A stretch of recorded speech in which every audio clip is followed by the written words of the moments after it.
Okay, so I just wanted to look through problems 2, 4, 6, 8, 14, 24, and, oh, sorry, not 24. No, I do want to do 24. Yeah, I circled the wrong one. 24 and 30 on page 105 in your workbook. So just make sure that you have that in front of you. You should have just finished watching kind of an introductory video on difference of squares and how to do that, and what it means for a variable to be squared. So let's just go through these. Again, we're going to start with some of the basic ones and then work down to some of the more complicated ones. So again, if you remember from the video that we're looking for a couple things. We're looking for two terms, because again, its formal name is difference of two perfect squares. We're looking for two terms. The difference means they have to be separated by a minus sign, which it is, and they both have to be perfect squares.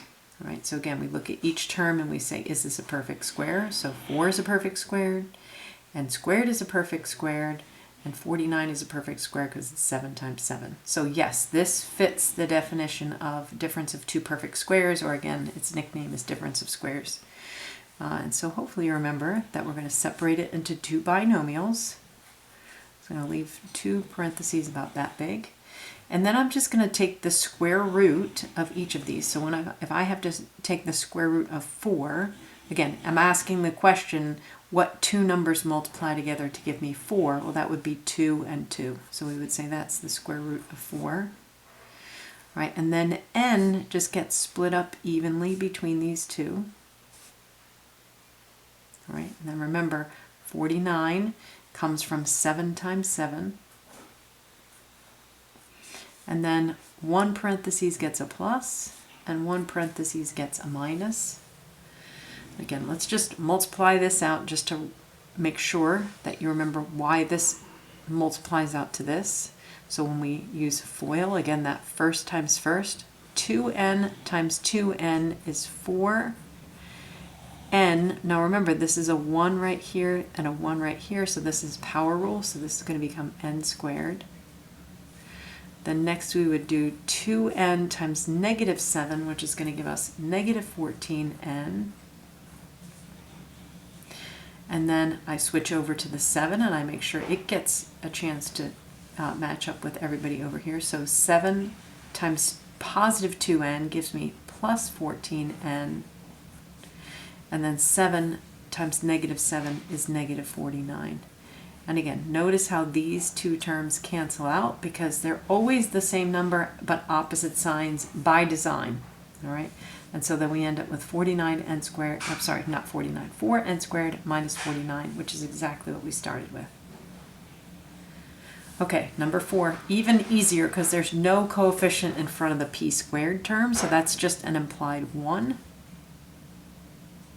All right, so again, we check to make sure that this is a difference of squares. So I'm looking for two terms, 1, 2. I'm looking for them to be a difference, so in other words, separated by a minus sign. And I'm looking for both terms to be perfect squares. Again, p squared, pretty obvious that it's squared because it's got the squared, and then 36 is 6 times 6. All right, we do the two binomials. So again, I'm going to split this in half. I need one of the p's to go here and the other one to go here. I'm going to split the 36 not in half. I'm going to split it into its two identical factors, which in this case are 6 and 6.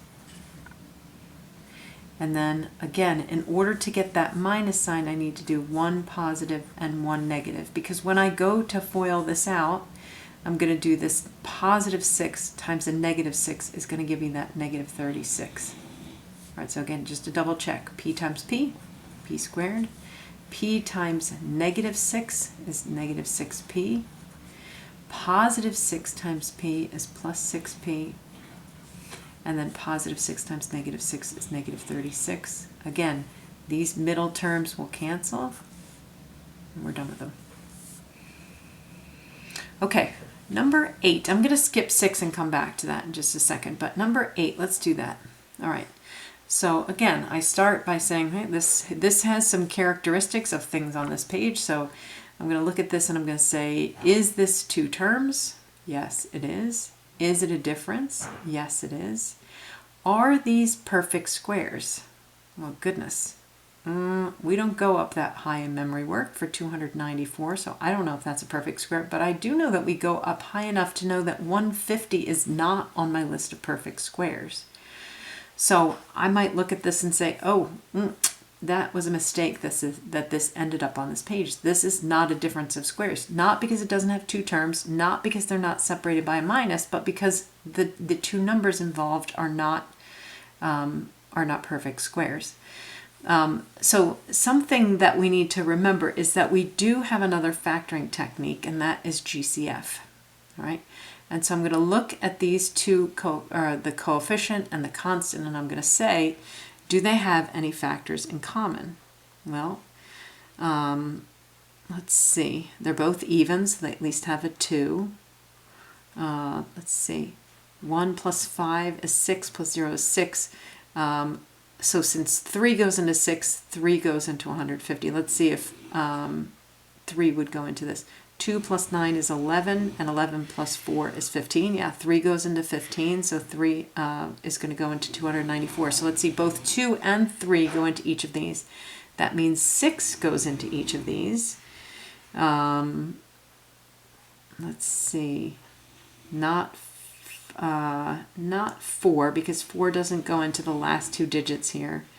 Not 5. Let's just try 6. All right, so I'm going to say, okay, I think maybe that a 6 was multiplied through here. And I'm going to divide out by a 6. Holy smokes, I don't know what 294 divided by 6 is. 294 divided by 6. 6 goes into 29. 4 times, remainder 5. 6 goes into 54. 9 times, yeah, so this is 49. R squared minus 6 into 150. 6 goes into that 2 times with a remainder of 3. 6 goes into 30. Oh, look at that. Right? So I couldn't factor using difference of squares. I tried the only other factoring technique I know, which is GCF. I pull out a GCF, and lo and behold, that 6 was disguising that difference of squares. So we didn't see it as a difference of squares. It didn't look like it. But now that I factored that out, I see that actually, yes, it was a difference of squares, just kind of like with a mask on. So I couldn't tell what it was. But now that I've taken that 6 out, I see it is actually a difference of squares. The moral of the story here is always take out a GCF first, because you don't know what's hiding underneath. All right, again, we would look at this and we would say, oh, it's not a difference of squares, but alas, it really is. All right, so now we're going to say, all right, well, let me just leave that 6 out front. I can't just drop it. I have to keep carrying it along. But now I'm going to separate this into 2 parentheses, and I'm going to split this up. So I've got, again, I already went through that. It's got 2 terms. It's separated by a minus sign, and now I see that, yes, these are both perfect squares. All right, so I'm going to separate this 7R and 7R. Again, 7R times 7R gets us back to this 49R squared, and then minus 5 and plus 5. Now, you notice that here I wrote the minus sign first and the plus sign second, and here I wrote the plus first and the minus second. You might wonder, does it make a difference? And the answer is no. Multiplication is commutative, so it doesn't matter which order I put these factors in, it still is the same thing. All right, so this would be the final factorization of this polynomial. Again, we could multiply it out, but just for time purposes, I'm not going to. All right, let's go down to number 14 again. I look like I'm skipping around, but I have a method here to my madness. All right, I'm going to look at this. I look at that. I have 2 terms. I have 4, which is a perfect squared, x squared, which is a perfect squared, 49 is a perfect square, and y squared is a perfect square. So I say, yay, it's a difference of squares, but hopefully you're noticing that that is not a difference, it's a sum, right? So you might say, well, hey, how about I just try and factor it anyway? Let's just do what I did before. So I'm going to do 2x and 7y, 2x and 7y. So maybe I could just do what I did before and do that. All right, let's try it. I'm going to get 4x squared. I'm going to end up doing a bit of erasing here, I think, or I'll just use this space. So maybe you want to do some scrap work, because otherwise you're going to end up working in here. I'm not doing these on the video, so I don't care if I do that, but you might want to do it elsewhere. This is going to be minus 14xy. This will be plus 14xy. And this will be positive 7y times negative 7y is negative 49y squared. These cancel out, and I get 4x squared, but not plus 49y squared like I want. I get minus 49y squared. So no, this can't be it. All right, let me try it again. Maybe I try 2x plus 7y times 2x plus 7y. If I want a positive 49y squared, maybe I have to do this. All right, so 2x times 2x gives me 4x squared. 2x times positive 7y gives me plus 14xy. Positive 7y times positive 2x gives me plus 14xy. And then positive 7y times positive 7y gives me positive 49y squared. Well, that's good. I got my positive 49y squared. But 14xy and 14xy is not going to cancel out. It's going to give me positive 28xy. So I end up with 4x squared plus 28xy plus 49y squared. Again, that's a fail. So this one was a fail. I ended up with minus 49y squared. This one's a fail because I end up with an extra term in the middle. The same thing is going to happen if I put two minuses there. I will get the positive 49y squared, but I'm going to get another term in the middle. And so what we would say is this does not factor. And for those of you that do not like to write a lot, we usually just abbreviate it as DNF, does not factor. Right? This is called a sum of squares. It is not factorable. This is what we would consider prime. It doesn't factor any more than that. Okay, let's go back to 6. And there is a reason that I'm asking you to do this one now after we've seen all this, because I have something I want you to see about it. All right, so I'm going through. I see two terms. I see we're separated by a minus. I see 196 is a perfect square. If you remember, that was 14 squared. And then 144 is also a perfect square. That's 12 squared. All right, so I'm going to factor it. Difference of squares. And then this gives me 14n, and then plus 12 and minus 12, right? And you might say, yay, I'm done. But some of you might be looking at this and you might say, wait, 14 and 12 have a common factor of 2. They have a common factor of 2 here. What went wrong? Well, what went wrong is we did not stop and ask about whether this had a common factor, a GCF, first. So again, even though in this case the difference is this one had a GCF and we couldn't tell because of that GCF that it was a difference of squares. It only revealed that it was a difference of squares when we pulled it out. Sometimes it is a difference of squares already, but it still has a GCF that we should take out. So I would say this one, not good, because we still have not fully factored it. So let's go back to the beginning and say, what factors do they have in common? Well, let's see. I know that this is divisible by 12. Let's see. 6 plus 9 is 15 plus 1 is 16. That is not divisible by 12. So let's see. This has a 4 in it. I could have done this earlier. Let's see. So this has... Actually, maybe they both have a 16. Hold on. Nope, kidding. I think they just have a 4. Let's see. 144 divided by 4. That would go in that 3 times with 2 left over. 4 goes into 24 36 times. And then if I do 4 into 196, 4 goes into that 4 times with 3 left over. 4 goes into 36 9 times. Yeah, so that's it. Let's take out that common factor of 4, and then I get 36n squared minus 49. And now let's factor that, all right? And so we're going to end up with that 4, and then this is going to be 6n minus 7 and 6n plus 7. And now I see I've factored it, but notice how here it still had a factor of 2 and a factor of 2 in here. I've now pulled them out, the 2 from here and the 2 from here combined to give us that 4. And so now this is fully factored. Each of these factors are now prime. I can't take out any factor in common because they don't share one. 7's a prime and 6 doesn't go into it. Okay, let's slide down and look at problem 24. Okay, so let's look at 24. This one looks like a disaster.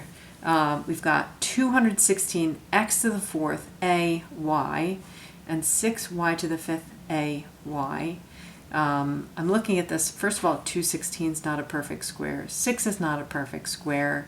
X to the 4th is a perfect square, but a and y are not because they both have exponents of 1, which makes them not even and therefore not perfect squares. Y to the 5th and a also not perfect squares. But again, let's go through and see if we can take out a GCF first to see if what's left behind is a difference of squares.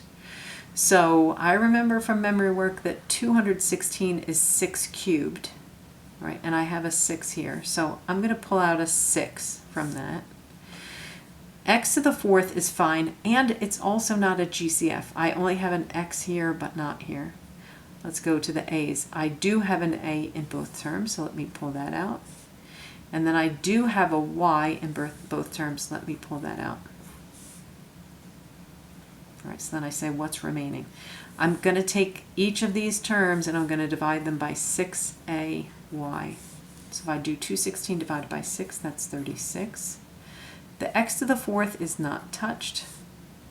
A divided by a, these cancel out, and y divided by y, they cancel out.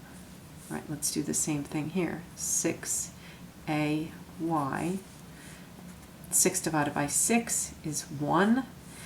A divided by a, I know they're in the wrong order, but anyway, they cancel out. And then y to the 5th divided by y gives us y to the 4th. Ah, that's much better now. All right, so now I would say, now that I'm revisiting it, again, 2 terms separated by a minus sign, and everything's a perfect square. 36 is a perfect square, and again, remember from the last video that you watched, as long as the exponent is even, it is a perfect square because it separates into 2 equal parts. So this would separate into x squared times x squared, and this into y squared times y squared.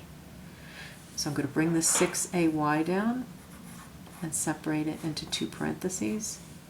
This is going to separate into 6 and 6, and then x squared, y squared, y squared. Again, when we multiply them together, we add the exponents. So 2 plus 2 is going to give us that 4. And then I've got 1 plus and 1 minus. All right, and one more.